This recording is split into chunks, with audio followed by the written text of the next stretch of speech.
Good afternoon or morning, depending on where you're joining us from today.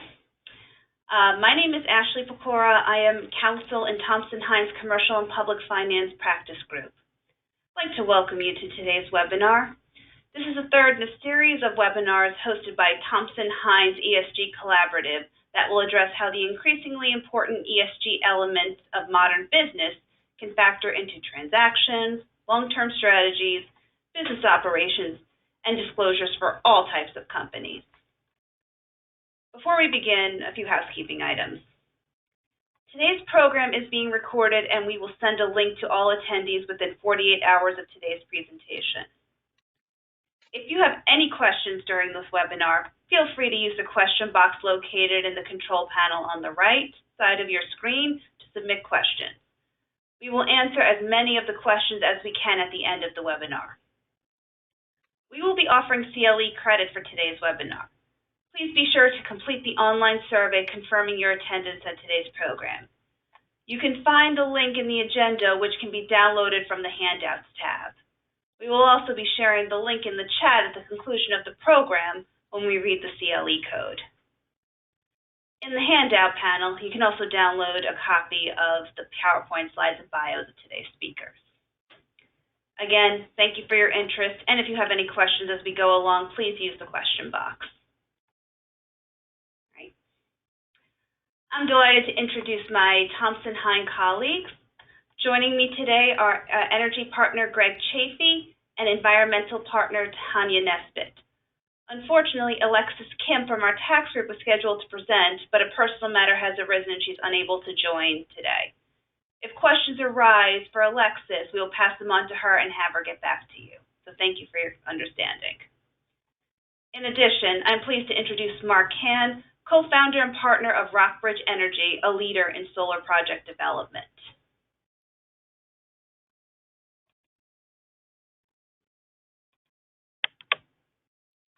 Right. Thank you, Ashley. The environmental and sustainability reporting landscape for ESG is becoming increasingly complex. The voluntary compliance standards and reporting systems are adding new metrics and becoming increasingly comprehensive. This has led to calls for greater uniformity in reporting. The GRI initiative, for example, has proposed a comprehensive sustainability reporting system that combines financial and impact materiality. Next slide, please. GRI has even taken the position that this is the only way to achieve the comparable and effective reporting that's needed to drive accountability. On top of the voluntary compliance standards, we now are seeing an increase in regulatory requirements and standards. In March, the U.S. Securities and Exchange Commission proposed new rules for climate change disclosures. For the first time, public companies in the U.S. will be required to disclose specific ESG information and their impact on the climate through mainstream financial filings. The SEC took the position in its proposal that historically the use of multiple voluntary frameworks, and I quote, has failed to produce the consistent, comparable, and reliable information that investors need.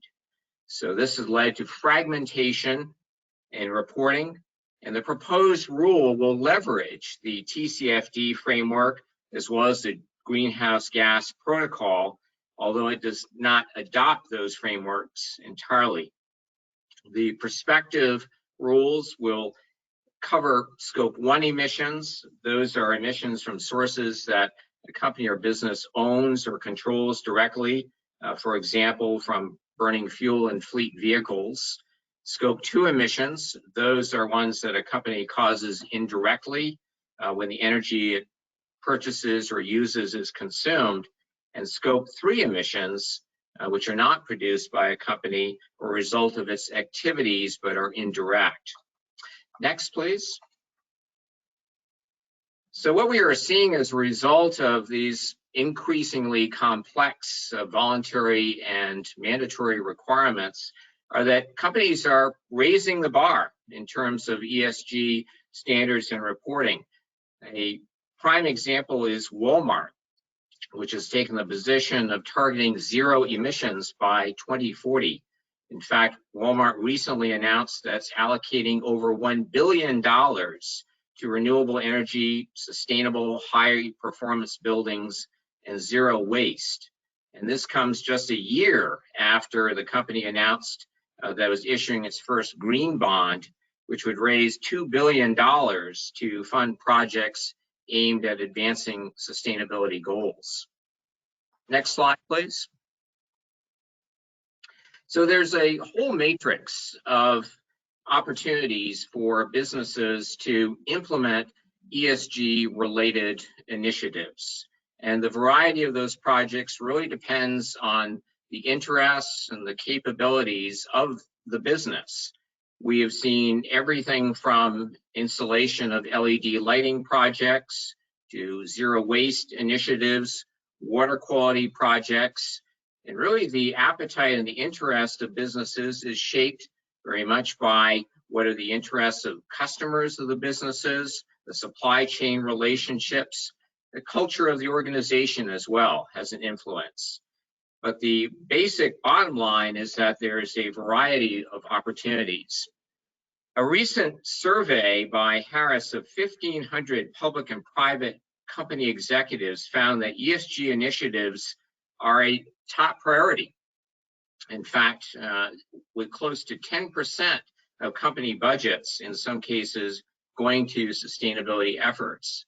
That same survey showed that 80% of executives give their organizations an above average rating for environmental sustainability efforts. But here's where the rub lies. Many executives aren't measuring that impact. The survey showed that only 36% of respondents said their organizations have measurement tools in place to achieve those sustainability efforts, and only 17% are using those measurements to optimize their results. And there lies the SEC regulations and that interplay as well. Executives want more transparency. Businesses want to implement ESG initiatives, and finding that sweet spot is one of the prime areas of interest as well. Next slide. So where is there an intersection? It can be through opportunities with renewable energy in particular, and we'll focus on that as part of our discussion.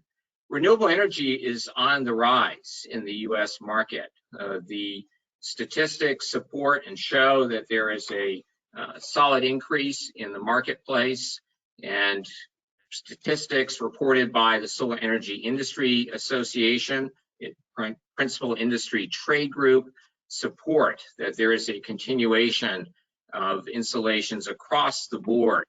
Where there have been challenges is primarily with supply constraints and manufacturing delays that have caused some projects to be put on a longer time frame as well. Next.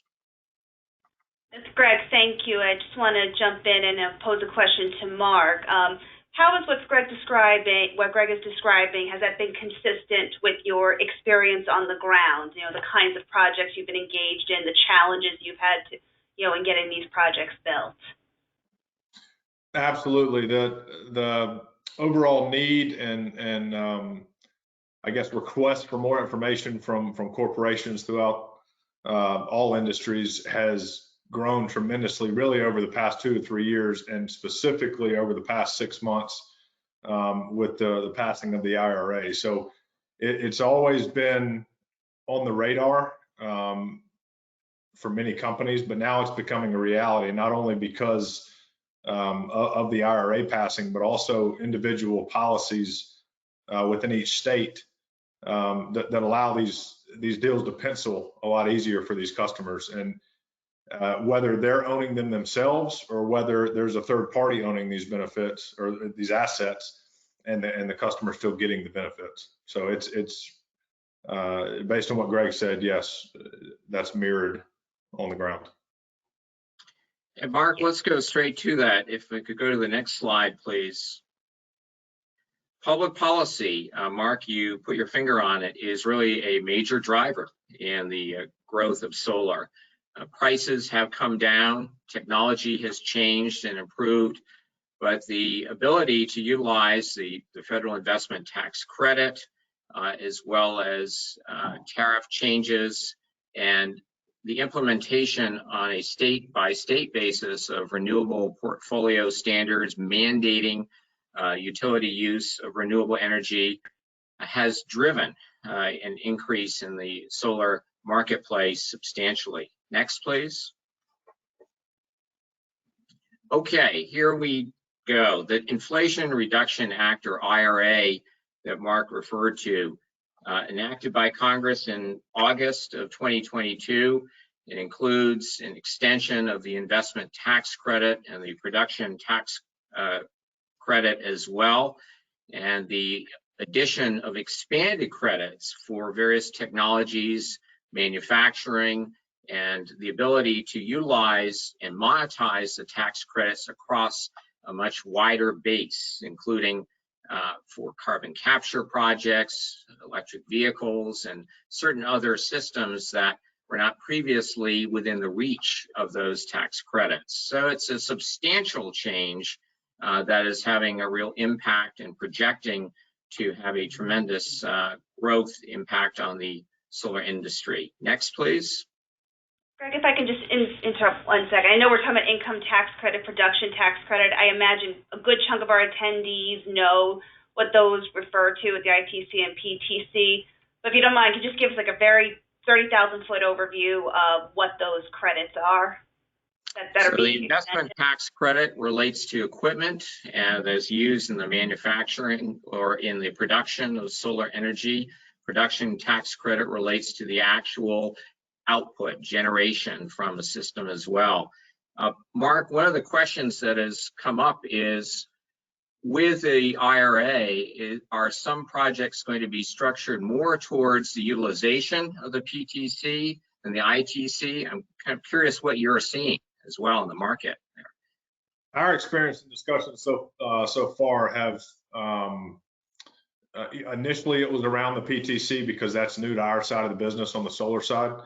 But with the ITC and the potential adders, which I know we'll get into later from energy communities, domestic content, things of those nature, that upfront kind of incentive that can be captured right away with capital investment, that most discussions have been structured around that more so than the PTC right now.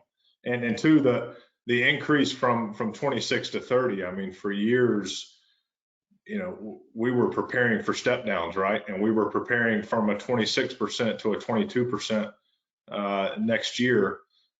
With this increase back to 30% for the next 10 years, really allows ourselves as developers, but also industries as a whole to really put an energy plan in place and know what incentives are going to be there and tax help is going to be there, longer than 18 months, so to speak. Thank you, Mark. And I'm glad you mentioned energy communities, which, just to be very general and possibly oversimplified, refers to communities that maybe were affected by, they had brownfield or census designated areas where there's, where coal mines, and just very, very broadly, it's communities that have potentially been adversely affected by environmental issues. And this connects to another initiative of the Biden administration, which I know, Tanya, you'll go into much more detail about this later, but I was hoping you could talk very briefly about the Justice 40 initiative and how the IRA provisions are consistent with the goals of that initiative. Yeah, thanks, Ashley. So Justice 40 is born out of President Biden's Tackling Climate Change at Home and Abroad executive order that was issued, I believe, about a week after he was inaugurated. And so there, the administration has made a commitment through Justice 40 to provide 40% of the overall benefits of federal investments related to climate change and clean energy to disadvantaged communities who are marginalized, underserved, and overburdened by pollution. And so that is the interim definition of the targeted beneficiaries of this particular initiative. And so to be a Justice 40 covered program, the program must be federal and it must fall into one of the following categories.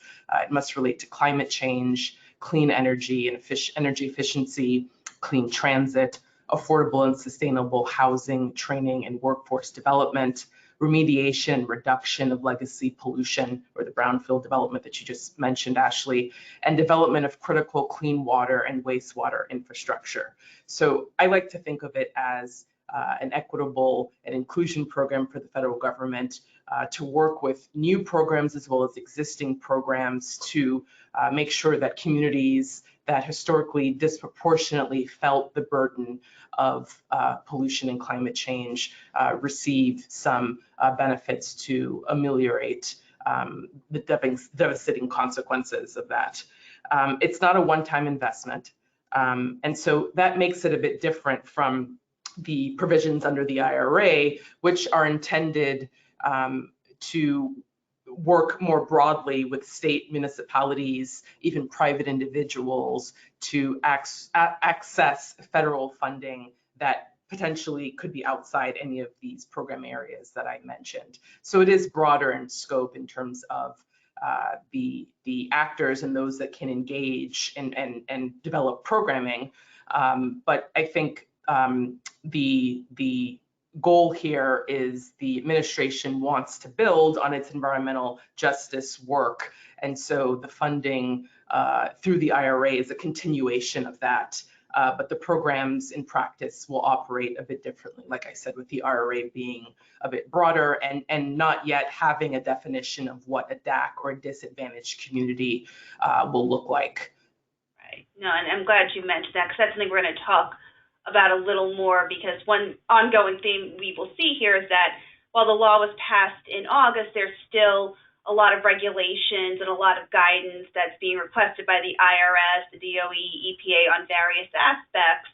And we will be looking forward to getting clearer definitions. And who knows, we'll be having a sequel to this webinar once those regulations are promulgated. So I think, Greg, I think I'll turn this back over to you.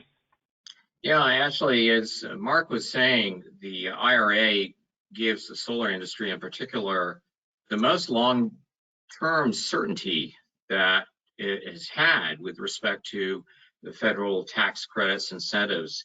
In addition, there's also more incentive for access to credits for manufacturing, which in particular is going to spur more domestic content with respect to the production of assets that are utilized in solar projects. So next slide, please.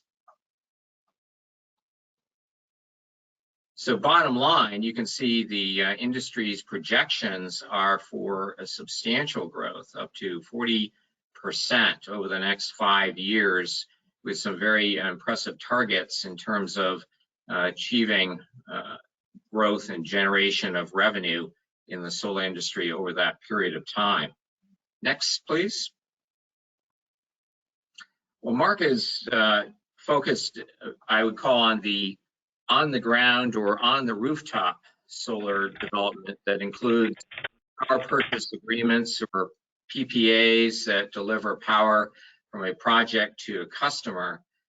There's also a real trend towards the utilization of financial models to utilize solar, wind, and other renewable technology, so-called virtual power purchase agreements or hedge contracts, which allow remote utilization and access to power generation from renewable resources. That can be particularly important for businesses that may not have either the physical footprint to be able to implement a project on site, or where there are multiple locations, multiple physical facilities that can be aggregated for purposes of a virtual arrangement. Mark, we were talking a little bit about this. What are you seeing in the marketplace, and is there an interest in these more creative arrangements as well? Well, what we're seeing is it's starting from the top at a lot of these large organizations where, before we may get a phone call from a local industry about a Georgia location or a South Carolina location, right? Well, now that phone call is coming from corporate and they're saying, hey, we got 20 locations throughout the country.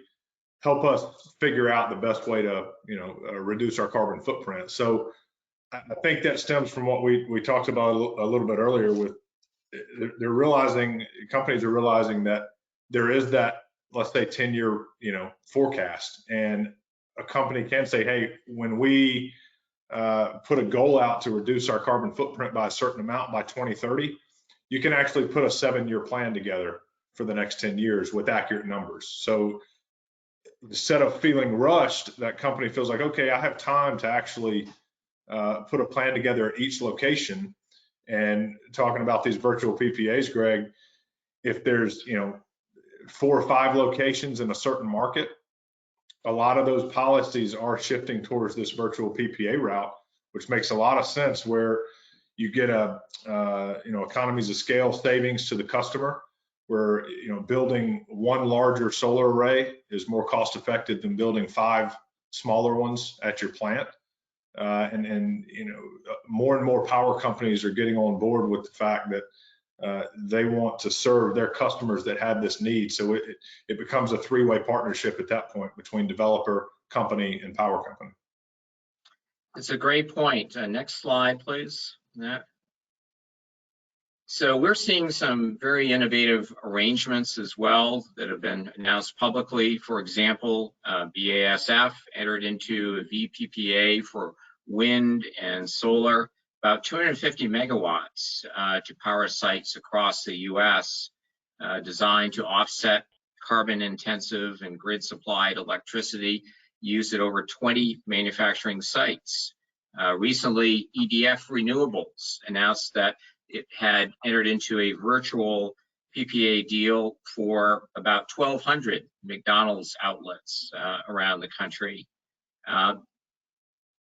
There's also a recent deal that was signed by Fifth Third Bank to power 100% of its renewable energy needs. Next slide on that.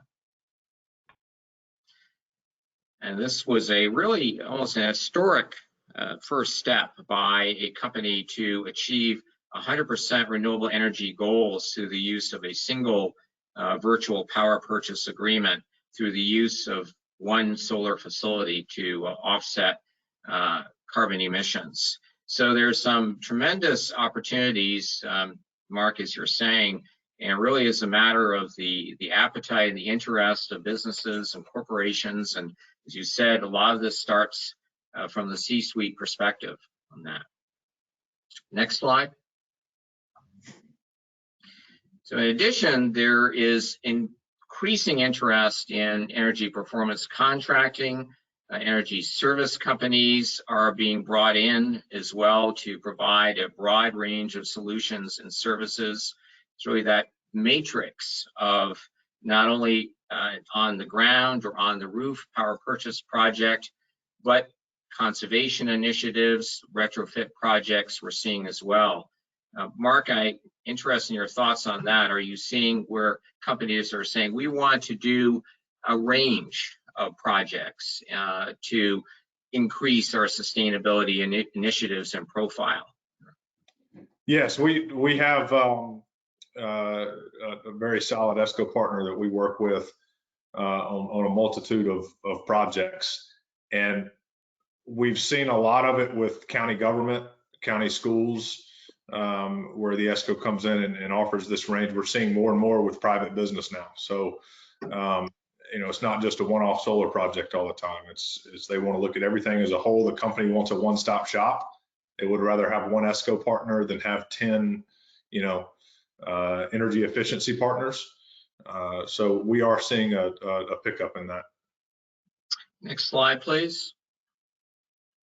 So the bottom line is that the right energy ESG strategy really depends on what a business's goals are and meeting those needs, whether it's from a compliance or a voluntary perspective, or both for that matter. And the factors and variables are really across the range of the logistics of a business, from space limitations and needs to the investment costs, and whether company wants to take on a project on its own. Finding the right partner is an important consideration. Mark, I'll ask you a bit about that. You've had some experience working with large corporations. When you go to a site to begin an evaluation and are talking to a corporate planner, whether it's on the procurement side or a business executive who's saying, what do we need to do to make a project pencil out? What are some of the factors that you're looking at in particular? Interconnection point is one of the main ones. Obviously, you're looking at do you want ground or roof mount? If you want roof, interconnection is not a problem. If you want ground, where do you have the available space compared to where your interconnection point is? If you're going to use this energy, how do we get that solar where it needs to go in the most cost-effective way? So that's where this the virtual PPA comes into play a lot of times, where a company may just purchase the amount of property needed for their plant, and the other 20 acres is for expansion in the future. So the virtual PPA has really opened up that conversation. And whereas before, if you didn't have the space, that was kind of a non-starter, because it does. I mean, for a large industrial customer to offset, say, 5 to 10% of your power is 10 to 15 acres, right? So it's, with solar, you do need that space. Right. Well, let's take a little closer look at the incentives under the ITC from a tax perspective. And we could have an entirely separate discussion on that. But just to go into a little more detail, we could do the next slide, next 2 slides, please, on that. Okay. As we mentioned, investment tax credits and production tax credits, they're available for solar, wind, fuel cell, and other clean energy projects. That 30% ITC rate is reinstated. In addition, it's expanded for energy storage, biogas, and microgrid solutions as well. Mark, are you seeing energy storage coming into play with projects at this point? A lot more in the Southeast, especially. That discussion is becoming a bigger play. A lot of the energy storage projects that we've worked on have been more utility based than versus at a industrial site, so to speak. A lot of that plays into demand rates and the cost for that demand in the Southeast to help that project pencil. It hasn't penciled before without the tax credit, but with this extension to storage with the IRA, that discussion will happen more and more. Let's go ahead 2 slides and talk for a moment about the wage and apprenticeship requirements. This is new, that contractors must pay the prevailing wages during construction and during the 10-year PTC period or the 5-year recapture period under the investment tax credit. So are you seeing this as well coming into structuring projects, Mark? Is that going to be a consideration going forward? From our understanding, it depends on the size of the project. So for our listeners on the webinar right now that are commercial or industrial companies, there is a size restriction that we can stay under to where you don't have to pay the prevailing wages. If you do, if we go over that size structure, it's just a matter of letting the customer know up front, hey, this is a cost that we're going to have to associate and prepare for, but also it kind of goes back to the timing that we talked about earlier in the presentation. These projects don't happen overnight, so that communication of what fees to expect and the type of wages we're going to have to pay our crews is really just depending on the size of the project. And I'm just going to jump in. One of the things here with these wage and apprenticeship requirements is what's interesting here is that the Davis-Bacon Act and there's all these rules that the Department of Labor is used to for government contracts, and now we're trying to implement this from the IRS. And there's currently requests for guidance out now to figure out how exactly X is going to be implemented into Y. So again, sneak preview for a future webinar, like how can an organization make sure they are compliant? And for investors, how can you make sure that a company you're investing in is compliant with the rules once they are formulated? But it will be very interesting to see because, and I'm also, Tanya, if I could just jump in with you for a moment, just to go back to talking about how the EJ initiative, the Environmental Justice 40 initiative and IRA are kind of complementary but broader. Could this be something that, encourages more employment, maybe among people in these lower income communities to, take on these apprenticeships or be part of these crews that build these renewable projects in maybe these low income neighborhoods?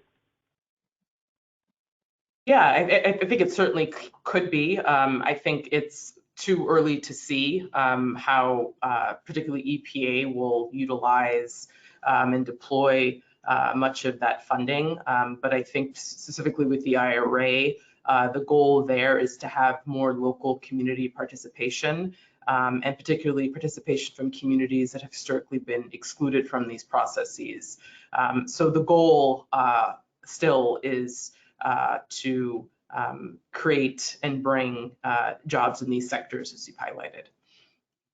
No, that's really good. And if we can go to the next slide, where we'll talk about one after that. Yes, the bonus tax credits, because we've been talking all this time about the current ITC, which was 30% tax credit on the value of the eligible energy property. But now we have all these adders that I believe Mark was referring to. The three big ones here are, a location based credit where it's, a low income community or, Indian land, or there's the bonus credit if you have domestic content, which is more made in America materials, or the energy communities, as Tanya was talking about earlier, where there might have been brownfields or recently, or other sort of land that needs environmental remediation. So, Mark, I want to put this question to you. Knowing that there's these boosters, these adders for specific kinds of projects in specific locations, how does that affect things when you want to fill out an RFP to, bid for a project, or, which ones are going to be more likely just to be funded generally? What has been your experience, like, knowing that there's certain projects just going to be a greater tax incentive to build there? For, let's say, greenfield RFPs, siting is going to become that much more important, right? If you have a site in these certain areas, that's going to allow for a more competitive bid, right? And then from an industrial and commercial standpoint, it's a little bit luck of the draw for the locations of their industries and where they're located. And you just have to weigh your options of you're at least going to get the 30%. And then how do you handle the low income piece and the energy community piece? I think from our standpoint, the energy community piece is the most kind of clear cut right now until the other guidance comes out. As some of those maps are already on the CO website of where those facilities are. With the low income, there's still some questions on what that application is going to look like. If you just have site control, or if you just have a letter of intent, say from a customer, is that good enough to submit to apply for that 10% low income community? Or do you have to have an offtake? Do you have to have a contract with the utility? What are those credentials going to be able to actually get that credit? And how are we going to educate not only ourselves but our customers as to what's going to be expected to get that, to make sure that we do? Because there's going to be some deals that are going to be reliant on that. Hey, if we get the low income or the energy community, we're going to do the deal. Yeah, so it's just a matter of educating the customer in the process of understanding in February what exactly that's going to take to get those adders. No, you make a really good point, Mark, and I just want to turn this back over to you, Greg. I don't know if what you've been seeing where he said, you know, are these deals maybe going to be dependent on whether this project will be eligible for the adders? Is this starting to come up in contract negotiations where maybe as a condition precedent, this project has to be eligible for the domestic content or the low-income tax credit, or we're not going to go forward? Has that been coming up in your negotiations recently, or is that still something you anticipate coming in the future as these rules become a little clearer after regulations are promulgated? We anticipate more, certainly once the regulations are more firmly in place, but contracts and contract negotiations follow the law and regulations, and we are already seeing some evidence of that, Ashley, in terms of provisions that are being included in contracts and are arising in discussions and negotiations about how to take advantage of these additional incentives and to structure them into projects. And as Mark was indicating, that can be one of the keys to whether a project pencils out, whether it's competitive, whether it works, if you will, from that financial perspective as well. So without question, we're going to see this increasingly flow into the process of agreements that are being negotiated. And also point out our next slide is an interesting additional provision in the IRA with respect to transferability of the credits. Starting next year, the tax credits can be sold, including to an unrelated third party. The credits may only be transferred once, but there's an opportunity for marketing those credits as well. Mark, I'll turn to you as well. What's your perspective on that? Does that open up new opportunities? It definitely does. The bottom bullet point there with direct pay, I mean, that's a total game changer really for nonprofits, right? But there again, it's a hurry up and wait game because we don't fully know what does that direct pay look like. Is it coming back in 6 months? Do you get paid in 5 years? How does that affect the financial modeling of the deal? But I think you will see more nonprofit, county government, schools, things of that nature, being able to make solar pencil themselves, especially in the Southeast. And let's talk about that direct pay as well. That effective date is for projects that go into service starting in 2023. Not every project is eligible, but tax exempt entities, state and local governments, TVA, native projects can be eligible, as well as for carbon capture, clean hydrogen, and certain other technologies. So this is somewhat of a game changer in terms of that ability. Perhaps not as widely implemented as the solar energy industry would like, but from what you're saying, Mark, it still comes into play too. Yeah, I mean, I think definitely every solar developer, that's ever developed or sold solar, they've gotten a call from the university or the that tax exempt group who wants to do solar, and there just haven't been, outside of the ESCOs, there haven't been that many options depending on the market, right? You have certain states where you can do a lease with a nonprofit, but how do you monetize those tax credits, right? Because the nonprofit, there were no tax credits in the beginning.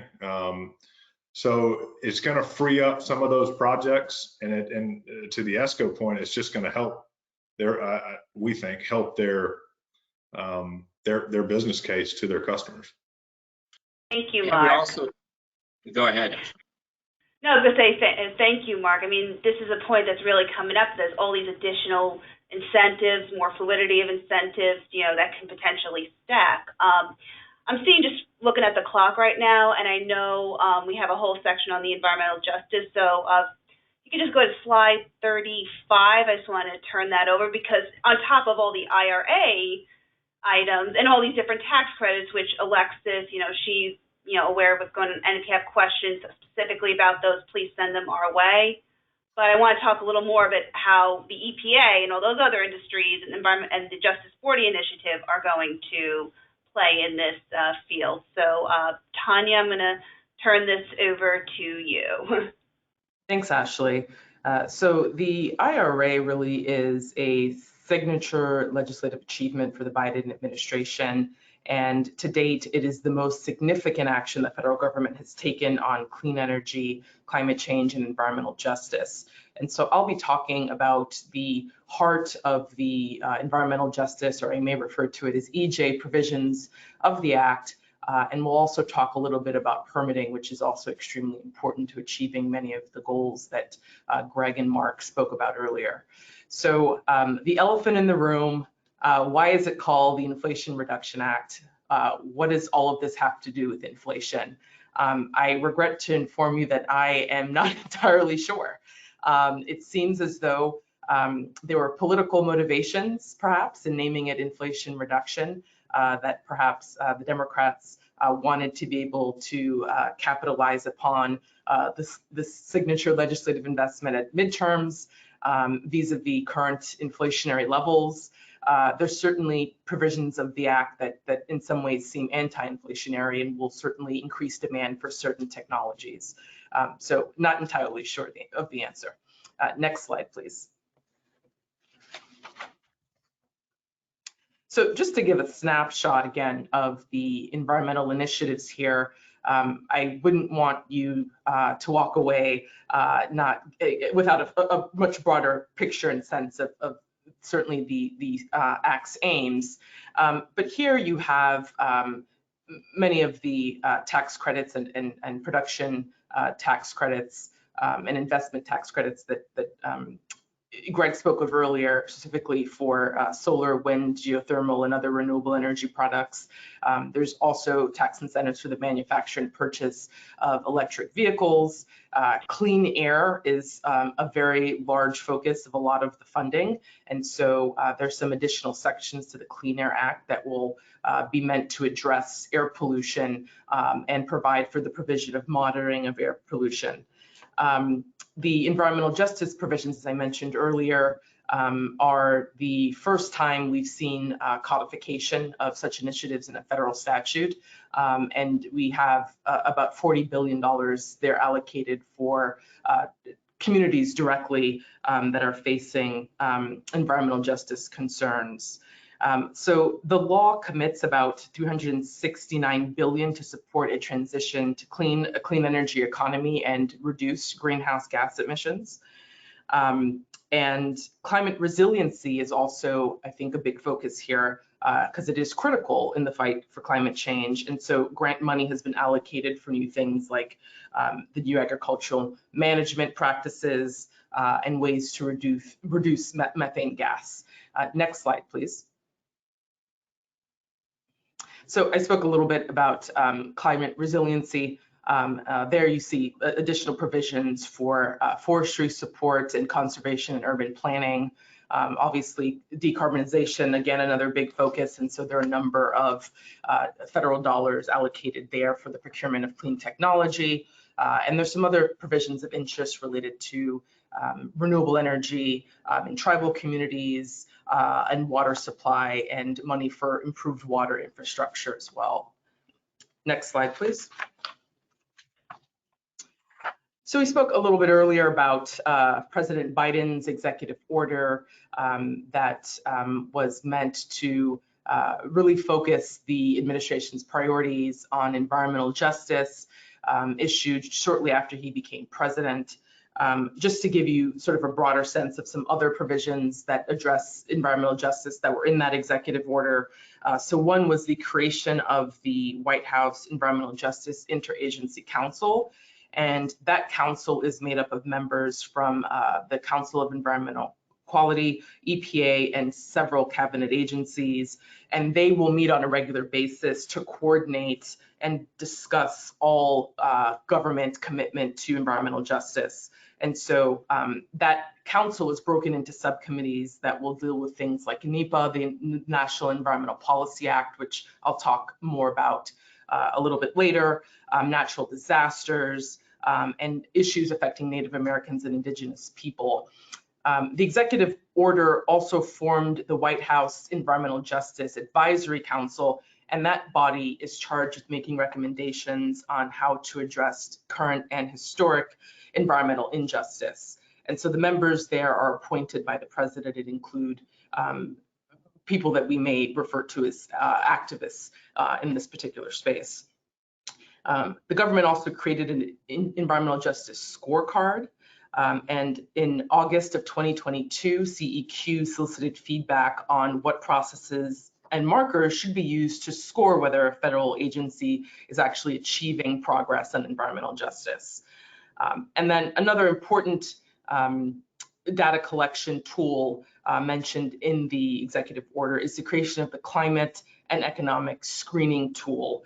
And that tool is meant to map and define disadvantaged communities for the purpose of informing how federal agencies would guide the benefits of programs, again, targeted for the DACs or the disadvantaged communities. And so there, that tool, it's a work in progress, but it will look at certain things like proximity in specific communities to hazardous waste facilities, proximity to national priority list sites, the social economic demographics of particular neighborhoods, and income and education levels. Next slide, please. So we talked a little bit about Justice 40. I won't spend a lot of time on it again, but EPA basically kicked off the Justice 40 initiative with 6 initial pilot programs. That has since been expanded to include programs funded by the Infrastructure Act. And again, examples of programs under Justice 40 could include brownfields, could include clean water state revolving funds, super site funds, for example. Next slide. And so we talked a little bit earlier again about a covered program under Justice 40. And so the intention here again is to use federal dollars specifically for new and existing federal programs. And we're not looking at state or local program participation. Next slide, please.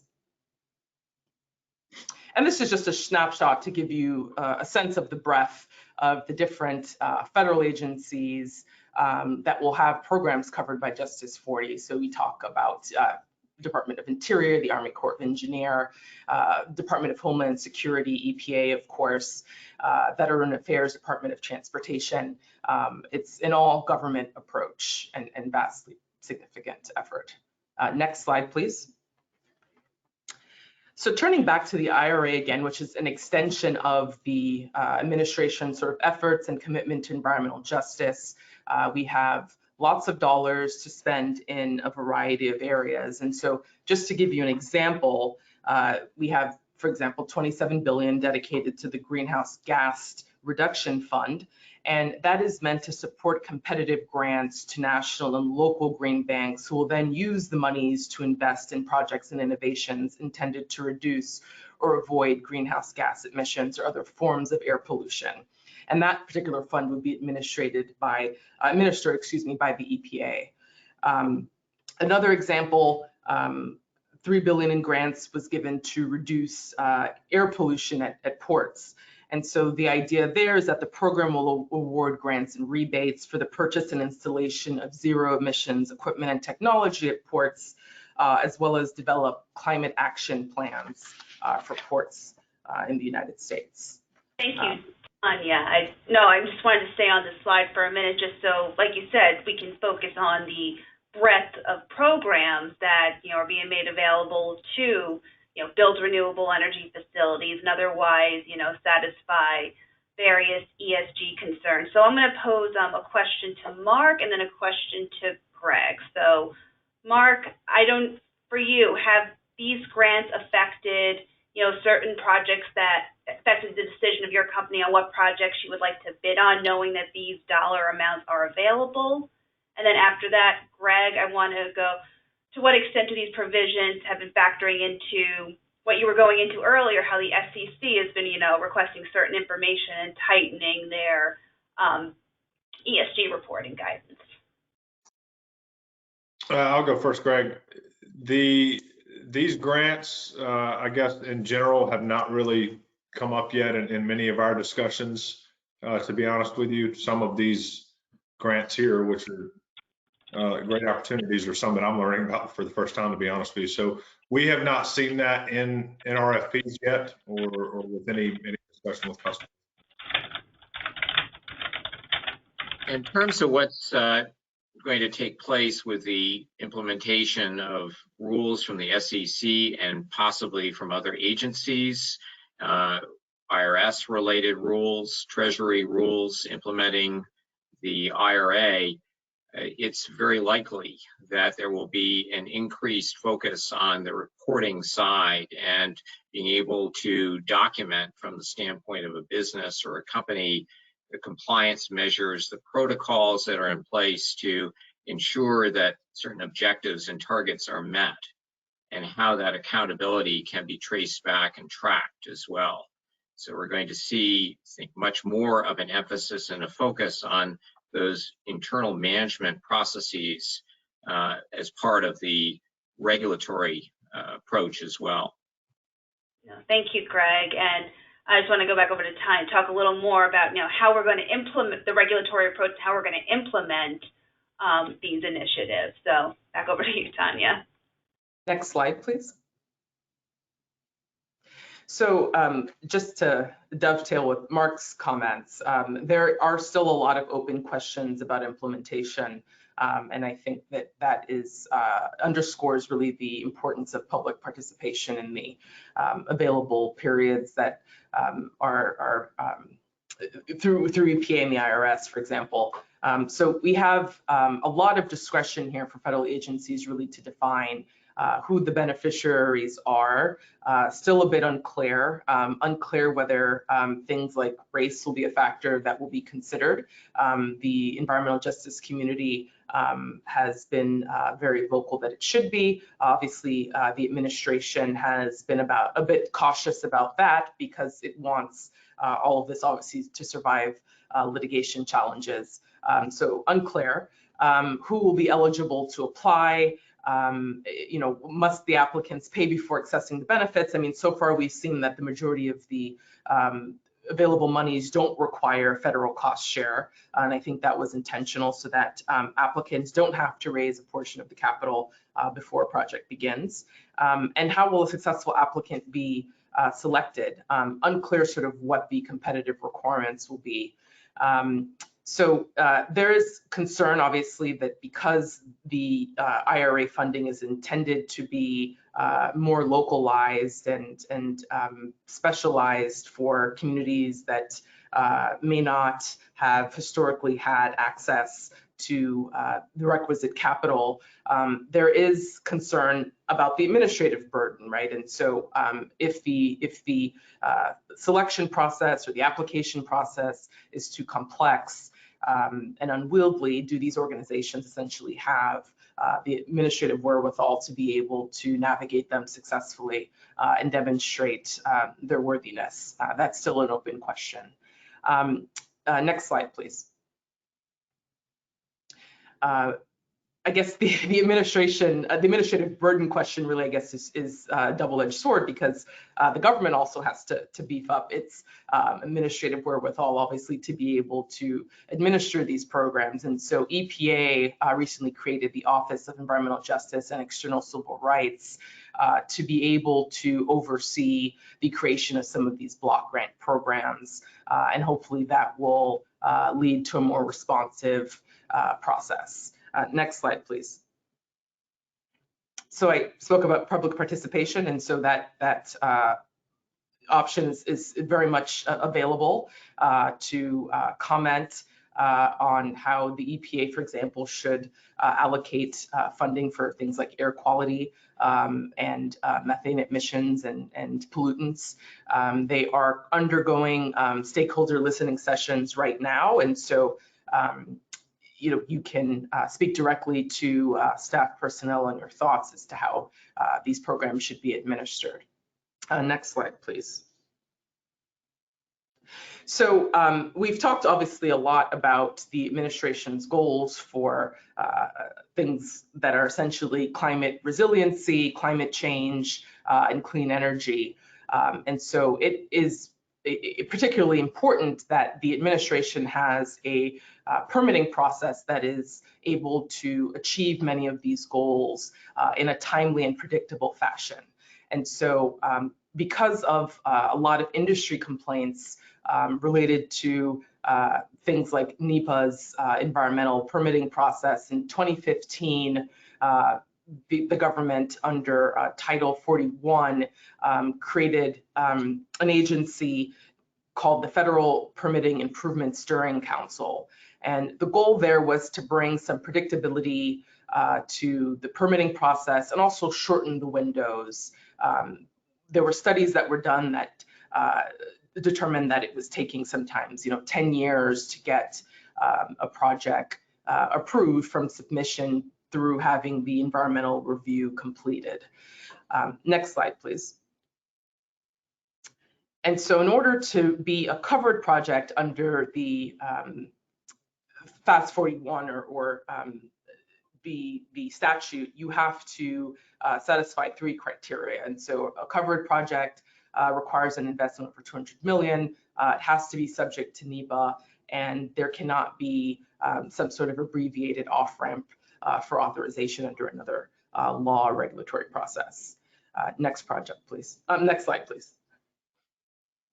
And so thus far, the Federal Improvement Steering Council has done good work. Obviously, we're talking about larger scale projects. And so the IRA authorized the Improvement Council permanently and gave them additional monies for projects through 2031. So, this is intended to clear some of the logjam and work with things like the Infrastructure Act to sort of realize the administration's clean energy agenda, but also, it is limited to large projects. And so that really does not end the permitting reform conundrum. We've seen obviously efforts from senators like Senator Manchin to pass legislation focused on permitting reform. So far, I think Congress has come up mostly empty-handed. We'll have to see sort of what may evolve after the midterms. We also have to wait and see what CEQ does. They are slated to do another phase of revisions to the Trump-era NEPA regulations, and they are focused in phase 2 on environmental justice and climate change. And so the intent is to modernize NEPA in a way that really works for all projects. And we'll have to wait and see if they pass those that notice of proposed rulemaking before the year's out. But I think there's a broader conversation on permitting reform still yet to be had. And it will be critical, obviously, to achieving this clean energy agenda and tackling climate change domestically. No, thank you, Tanya. No, it's, as someone who's worked on many of these projects where there have been delays because some permits, some approval has, not come in. Mark, I'm sure you've seen plenty of that. What sort of permitting issues have, delayed your projects, and what would you like to see, with this potential, streamlining of permitting under the IRA? Speaking for most of my experience in the Southeast, we are very lucky when it comes to permitting. It hasn't been that too strenuous of a process. Now, as we get further up the East Coast, permitting does become a longer process, and there's really not a whole lot you can do about it. So, we're hopeful that some of that can get improved. Okay, so So as you work up, or maybe go towards the west, like I know we've seen in California, like with CEQA, that could, delay projects, significantly. So I just was curious, if there's is there a difference if you do, Mark, smaller scale projects, larger projects? Is it just basically the Southeast is just very? Well, definitely a smaller project is going to go by, a little quicker, but from a timing perspective, the biggest thing that we run into as developers is interconnection queue. So I guess if you throw that piece into the permitting bucket, then yeah, there's delays everywhere. But if you separate interconnection queue from permitting, a lot of times permitting is not as big a deal because you're waiting on interconnection queue anyway. Or if you make it through interconnection queue and you realize that you have a viable project, then are you starting a 2-month process with permitting, or are you starting a 2-year process? And if it's a longer process, then you start figuring out, okay, is it worth to spend the money to go ahead and get this thing started before we fully know if we have a project that pencils through, with interconnection. So maybe it'll relieve some of those decisions if permitting is, does move a little quicker. No, thank you. And when you say interconnection queue, just for those who maybe not as familiar with the space, could you just describe like what you mean by that? Sure. And I saw a question earlier about PJM and some other markets that are have paused interconnection queues. So for those who don't know, anytime you do a project, whether it's a small commercial or a 1,000-acre greenfield, there's a process that you have to submit with the utility, an application you have to submit to get approved to interconnect that system. In certain markets that are, hot markets, let's call it, there's a lot of projects in the interconnection queue, and staffing to go through and do the engineering on each of those applications to determine, is it going to cost $1 million to interconnect, or is it going to cost $100 million to interconnect? That's what takes time. That's where the backlog happens. I think a lot of times is understaffed. So anytime we do any project, application to the utility is one of the first steps, and it's just you're kind of at the mercy of their timeline. Mark, in looking at the timetable for development, understanding what we now know as a result of the IRAs being enacted, but still with some uncertainty about the regulations, what would you tell a business or company in our audience that is considering, well, should we move forward? Is now the timing to get into the marketplace? Should we be waiting? What would be your advice as a general matter? Depending on the size of the project, it never hurts to put it in an application. Get that process started. When you put in the application, and we handle all that for our customers, you're not bound to that project. You have not signed a contract saying you're going to, build a 15-acre solar array. Get that process started, get some feedback from the utility, and run as many of these in parallel as you can, so that when you do get those, the green light to go build this project, you're not waiting on another, 18-month process to submit a permit. You obviously have to weigh those costs that are at risk, but a lot of times the developer will help you with those costs. So my advice is get your application in now. It's never going to be, we used to always say it's never going to be better than it is now, but then we lied because it is, which is great for the industry, right, with the IRA. But act now to get that in, because it does take time. Thank you, Mark. I know we're running a touch over, but and we did address one of the questions, but I want to, give a moment for the group if there's any, like 1 or 2 more questions we can take, assuming we're all right on time. But before we start, if you are seeking CLE for today's program, the tracking code is IRA 4687. Again, if you are seeking CLE, the tracking code is IRA 4687. The link to the attendance confirmation form is being placed in the chat box. And if you have any additional questions after today's webinar, feel free to email or call your current Thompson Hine lawyer. If you're not a current Thompson Hine client, please contact one of us and we can discuss with you options to address your needs. We will monitor the questions, read, and direct the appropriate attorney.